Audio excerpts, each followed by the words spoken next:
This podcast is intended for entertainment and informational purposes only and is not a substitute for professional advice, diagnosis, or treatment. The opinions expressed on this podcast are those of the business psychos and does not reflect the viewpoints of their current or former employers or clients. Thank you.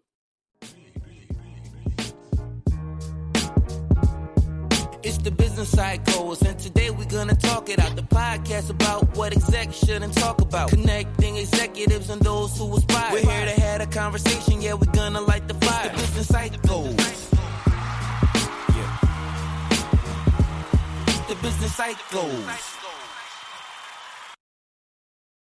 I'm a solid so-so today. Solid so-so. Yeah. How are you? Yeah, I'm actually a solid so-so too. Yeah, I'm gonna own it, like, for lots of different reasons. Feeling overwhelmed by the news cycle and yet trying to stay connected to things. And then something came up in the news that it made me think about our show. I should say trigger warning, suicide is the right thing to do. Over the last week, J. Michael Klein, who was the founder of Fandango and a managing partner at a PE firm here in New York. He jumped out of a window. But here is a man who was like, textbook success, multiple executive positions, a lot of wealth, 6 children he left behind, and, in a lot of pain.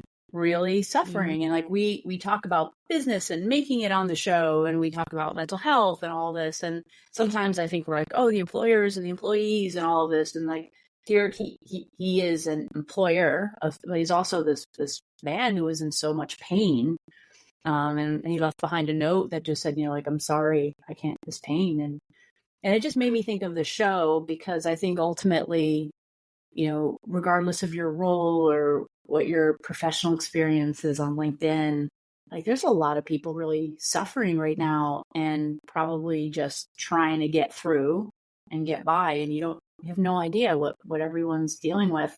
And my heart goes out to the children and the family members and the loved ones of this gentleman who ended his life.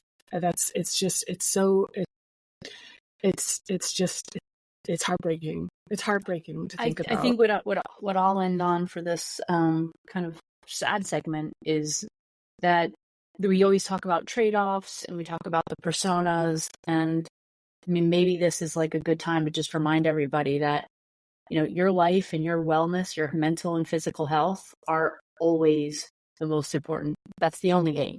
Like, right? There's no trade-off for your wellness. And so, you can't say put things in perspective, because we all get wrapped up into these things, but just in case someone needs to hear it, take care of yourself and your others. Take care of yourself. Yeah. And I think one of the things that happens is when you get really like in the maze and the walls feel really tight, there can be fears about financial and physical securities. Throughout my career, taken on a big project, worked it, then stepped away and did something else. And then I go back and I do another big professional project. And every single time I come back stronger, and I come back with more earning potential and more capability and more capacity. Like, it is a point in time. It is a little shift in the road. Progress isn't linear, and it might actually, it might end up better. Those beeps. That's a sign from the universe that you're speaking truth. Brilliant. Woo! This is heavy stuff. I'm going to grab a coffee. Hang tight. We'll be right back. We recently did a show about how work isn't family, and it got us thinking about how people can make all the difference in a workplace.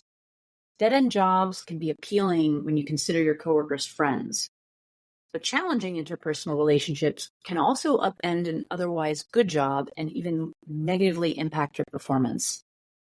Most people would rather work in environments that are friendly, even fun, than boring jobs with uninteresting people. Think about all the jobs you've held in the past. Which ones were the best for you professionally? Where did you have the most friends? Now consider jobs where you were really unhappy. What was the quality of your relationships there? Sometimes we stay in jobs longer than we should because we're comfortable and like the people we work with. How important is this to you? Is it worth trading off advancement or additional compensation? Can you quite literally put a price on relationships? And we'll be right back.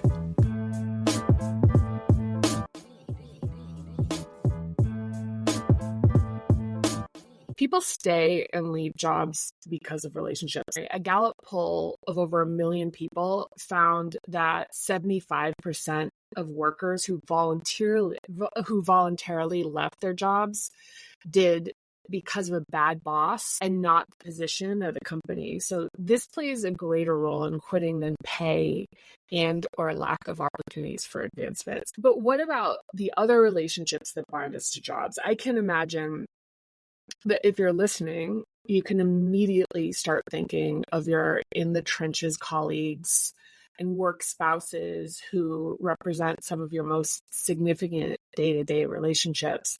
We spend so much time with these people. Most of us spend around a third of our waking lives at work. Add your commute and all the activities that support your career, we get closer to 50%. That's a lot. But is all the time together artificially inflating the so-called closeness of our work friendships? After 3 decades, I've met a lot of people throughout my career, many of whom I thought I knew really well. With a career span like this, it's likely you'll have been a witness to weddings, births, divorces, and even deaths. I've been to weddings with people who are now divorced and sent baby gifts to people whose children are now graduating college.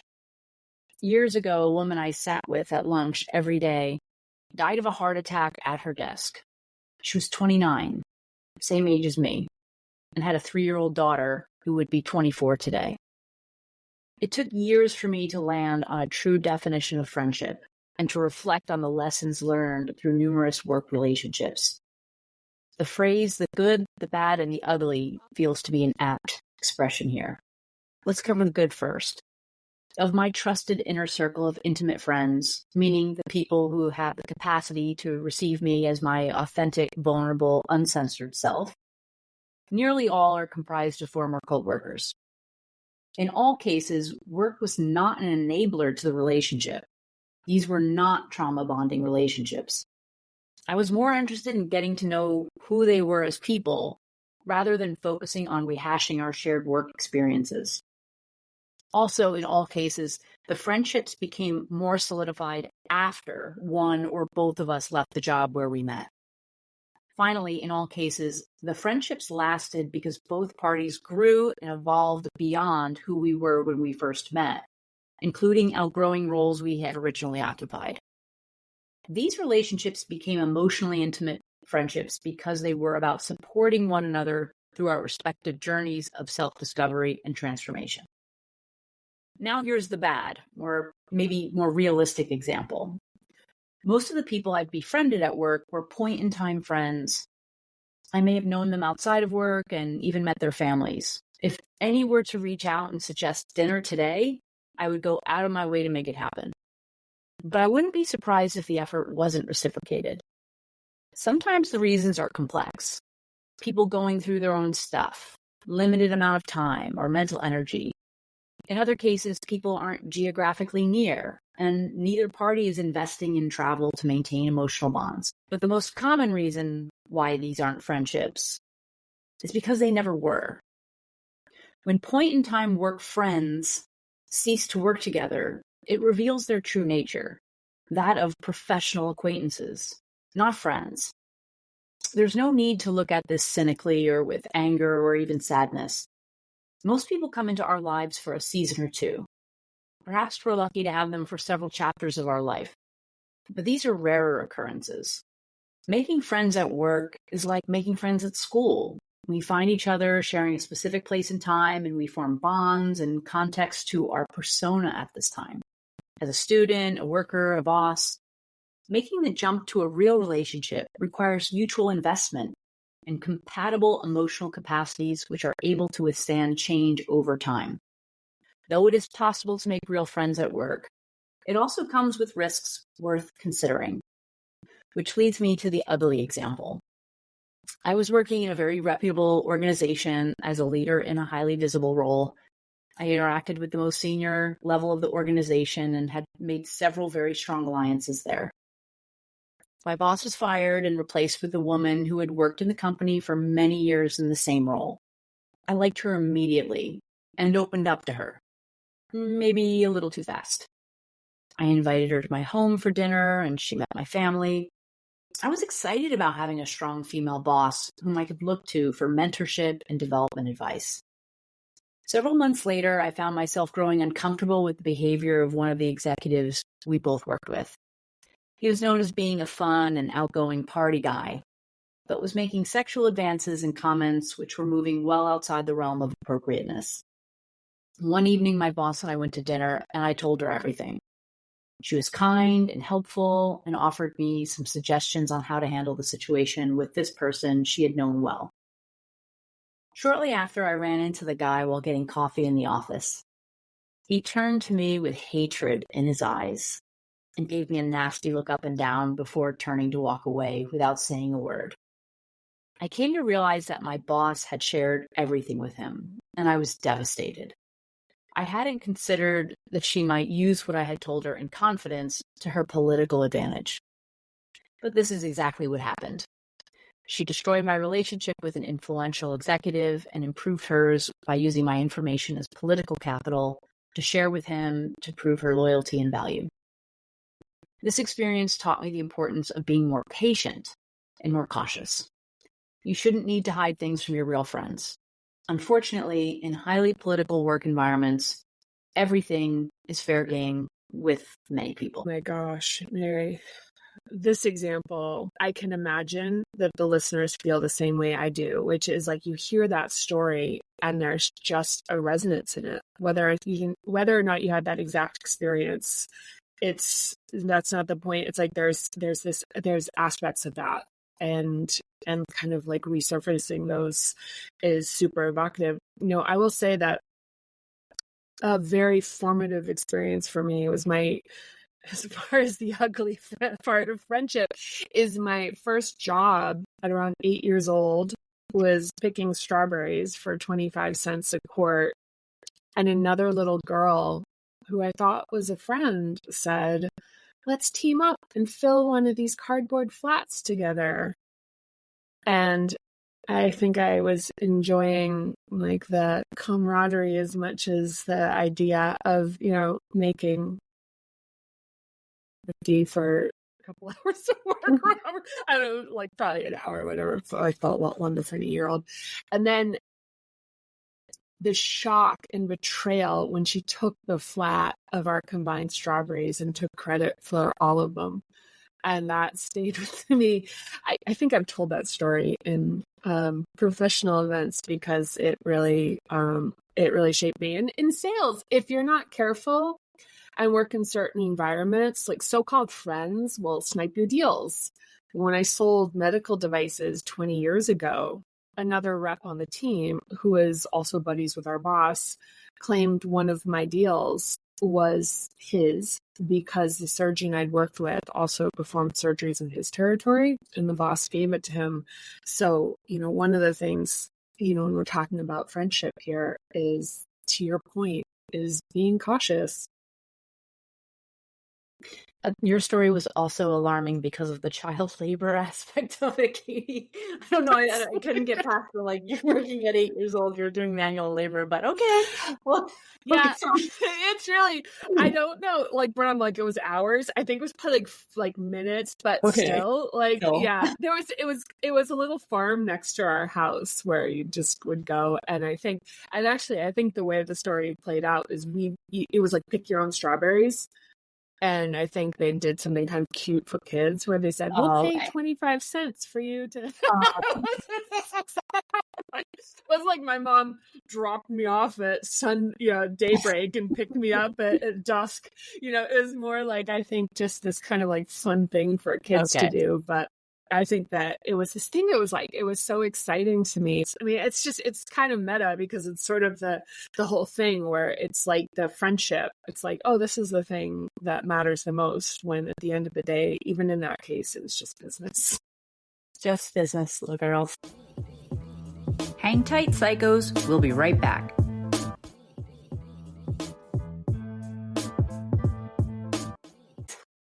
As a sales leader, this may be surprising for people in the know, but my work besties have been the heads of marketing. I work uncharacteristically closely and affably with marketing compared to the typical adversarial dynamic in most organizations. But some examples, when I worked overseas, the head of marketing was my emotional lifeline. And also, I'm having dinner next week with head of marketing from another company. But to your point, these were point-in-time relationships, regardless of how closely we work together and how much a role these folks had in sustaining my day-to-day life, and even in a way creating some sense of sort of like emotional fulfillment in highly charged environments. In more recent decades, I've experienced several professional betrayals or disappointments with people I'd mistakenly considered authentic relationships. But the ones that have hurt the most were the people I developed professionally who went on to, either stab me in the back or attempt to step over me.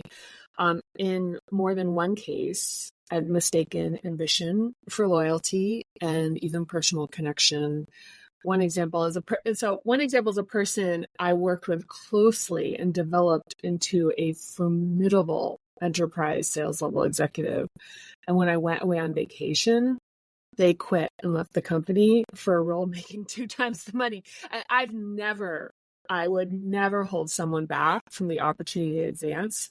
But the fact that they avoided me after I developed them was something I took personally at the time. And I'll say in this particular case, I remember they made me an elaborate craft project that they left on my desk. So there was at least some sense of guilt that was being expressed. If I were to explain the craft project, it would be too identifying. I'm not going to do that. I'm going to use an example also that is identifying enough that it could get me in trouble, but it's related to being a boss and forming bonds with your direct reports. And in this case, someone who reported to one of my directs, and this fits the ugly. In this particular case, this person worked for me at a company where I had recognized them as an intern, brought them into my organization and promoted them. When I left that company, they had called me crying hysterically. I was heartbroken to hear how disappointed they were. And quite frankly, I kind of expected it, but it still really affected me. I moved to the new company. I was building the sales organization from the ground up. And when the time came, they joined and worked for a VP who reported to me. At the time, I was incapable of seeing my inappropriate favoritism and emotional attachment. Not only was the person whip smart, I liked them, like really actually adored them. A few brave people would point out to me that I had a blind spot that wasn't fair or appropriate. Their boss was on my leadership team, and this person seemed to have more direct line of communication to me than he did. And there are many examples that I could provide. But if you take the mix of their ambition and my love for their talent and charm, it was like bleach and ammonia, and people around it were breathing the fumes. So how this ended was I left the company. I didn't join another company in this case. I went on to do another project, and I immediately stopped hearing from them. So one of the people who had been brave enough to tell me the truth before let me know that this person had used the information their closest to me had provided them to claim that my work had been theirs. as they grabbed and achieved a higher position. So when this happened, I had a lot going on. So there wasn't time to lick my wounds about it, but I experienced this as a personal loss. But the reality is that there never was an actual relationship beyond the professional one. And, as we continue to explore in this podcast, clear boundaries, and in this case, reporting structures are our friend. Wow. Yeah. I'm vicariously feeling hurt on your behalf as I listen to this. And I'm glad you shared this example with a direct report or someone in your team, right? A more junior person. We both discussed like how we've often given too much of ourselves to our jobs on the show, and how maybe sometimes we've made it more personal than it should be. I think your story is a great reminder, like, that we can't be friends with our directs, right? Like, it just breaks a healthy professional boundary. I kind of think of it like the therapy model in the counseling room. Like, therapists don't break the therapeutic frame. They're not allowed to have a relationship with you outside of the counseling room. I think primarily, and there's probably a whole lot that goes into that, but primarily the power and control dynamic is just too significant. And you and I, Katie, we're friends, and now we're work colleagues. But like, I can imagine when a relationship has a power dynamic and a friendship, being the boss, it's really almost impossible not to be unbiased, right? Like, it's just the objectivity impossible. We're human beings, and even if you're superhuman and you can like dissociate yourself and play that role, like, to your point, none of your other directs are going to believe it. They're going to smell it immediately. And what I found interesting in your example is that it went a different way. Like, I was expecting, like, like, you maybe in retrospect was super unfair, but you actually, your vulnerability as a friend to a direct gave them an opportunity to have power in the professional realm. It's like, even based on how they behaved, it seems like that was their probably primary objective, which is really hurtful. And absolutely. In hyper competitive environments, people, they're going to do and say whatever they need to get ahead, which is so hard to imagine when you're a loving, kind person and you just really want to like people. And you're just like, Yeah. And for me, it's such a huge motivation to support the development of people.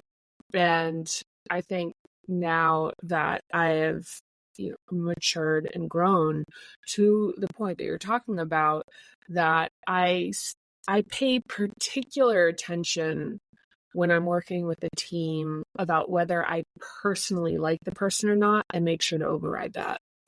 The importance of not favoring people out of personal preference, that there are people that I find more likable or more enjoyable, that I really focus more on what my function is, which is to make them successful and ultimately to support the success of the company and the organization.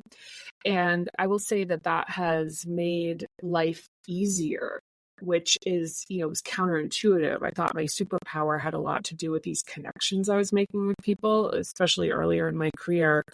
And yes, there is a little bit of a cost in terms of, some of the level of connection and commitment. But I think the return on investment, as far as the amount of energy and drain that it puts, is absolutely, like, there's no case to be made for it. It's absolutely redefining what the job is as a boss, which is to have the best interest of the entire organization in mind and get out of the way with my own personal needs for fulfilling, and like my interest in having friendships with interesting people, smart people, driven people that are like me. So yeah, it's a thing. And we'll be right back.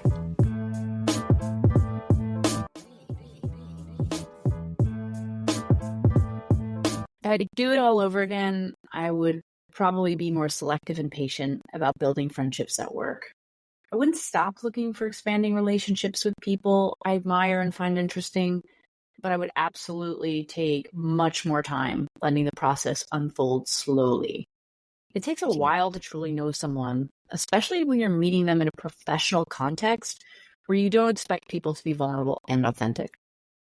Okay, 3 lessons for me. 1, be friendly, don't expect friendship. There are numerous benefits to being friendly with the people you work with. And 4, do ask them about their weekend and share funny pet stories with one another.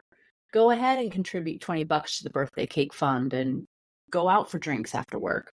But regardless of what is disclosed to you, maintain your work persona and protect your most vulnerable parts of yourself from your work world. Remember, you are likely to see other people's work personas too, and it's likely that many of these relationships will not endure over time. So be careful about what you choose to give away. Check out episode 8 where we talk about not being completely authentic at work. Okay, number 2, trust and verify. If you're like me, you're a good friend and you probably expect that others will be too. Work situations where you're spending long hours in highly charged environments can accelerate feelings in their intensity. This might skew your perception and judgments about coworkers. Look, it can feel exciting to have a new friend, but proceed with caution. Depending on the kind of political culture you're working in, I'd suggest holding off sharing anything too personal in nature with those you work with, including your boss. Think about friendship on a scale of 1 to 10, with 1 being the barista whose name you know at the local coffee shop, and 10 being your soulmate. Think about how each level of friendship might be different. What expectations do you have of others as you let them into your life? What role does vulnerability play? The process of becoming real friends cannot be rushed. Its process includes the unfolding of our truer nature to one another. And finally, 3, evaluate your political environment. I know I keep going back to this, but we talk a lot about culture here. There are some great small-sized companies and even good teams in larger organizations. But people act differently in highly political, dog-eat-dog cultures. Even good people can get sucked into Game of Thrones type behaviors because, frankly, their survival depends on it. I am of the belief that bad cultures are bad for business, but many people thrive working there and choose to do so for their entire career. Whether you're trying to befriend a cutthroat executive assassin or have grown close to a peer who seems to be suffering alongside you from the stress of your shared toxic workplace, in either case, proceed with caution. It's depressing to say, but in these environments, nearly every person you meet will do what they need to do to survive. And they should leave nothing to chance and keep your distance. Maybe in some years after you leave, you will become reconnected with a former colleague and can begin the slow process of getting to know one another.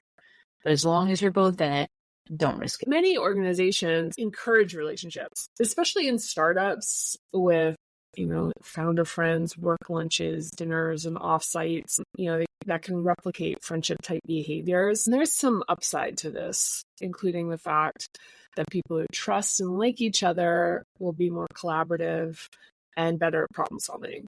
But teams and teamwork isn't exactly the same as friendships. Even if it feels similar, like many organizations encourage employees to socialize with each other, even sponsoring events to make it happen. This is especially true with younger employees who may not have families and are more likely to be asked to work longer hours than more senior colleagues. Don't get me wrong, it can be really a fun time in your career, like thinking about work travel and expense drinks and dinners at fancy restaurants. I have many fond memories of alcohol-fueled evenings and deep conversation with my coworkers, and then struggling through hangovers and the meeting next day together like comrades in arms. In many cases, these remain just that, fond memories, but recognize the inherent risks involved. For example, many organizations have policies against employees dating or require the couple to disclose themselves to HR. This is done to ensure there's no conflict of interest and favoritism, but also because love relationships, which start at work and can be distracting and problematic when they go wrong, there are no such policies about friendships at work. The same risks apply. Like if a friendship goes south for whatever reason, what impact might that have on your day-to-day life? Will a falling out with a colleague create unwanted drama in the workplace? How might this kind of complication affect your concentration? What about your mental health? Your primary objective at work is to earn capital to support the life you want. And that's what it is. Friendships can sweeten the pot and make the trade-offs more manageable, but do so cautiously. Losing sight of your main objective at work can impact your ability to make rational decisions. And if you are a leader, introduces the possibility of unconscious bias. It's easy to like some people more than others. It's a very human experience to favor people you might find similar to yourself. Leaders will benefit from keeping relationships professional, especially with one's direct reports and the people who report to them. Sharing information that is too personal in nature can not only open a leader up to employee-related issues, but it could undermine your credibility, as it often does. Work is an important part of our lives. We're spending 30 to 50% of our waking time devoted to it. Interpersonal relationships are complicated, as is the complexity of work cultures. So when the stars align and it all syncs up, it's possible to meet some of the best friends you'll ever have at work. Taking things slowly and cautiously, as Mary mentioned, maintaining perspective and context is the best approach. Thanks for listening. If you enjoyed the show, please like, subscribe, and share with other psychos you know. We'd also love to hear from you, so hit us up on our socials. You can find us on YouTube, Instagram, and Facebook under @BusinessPsychosPod. Bye.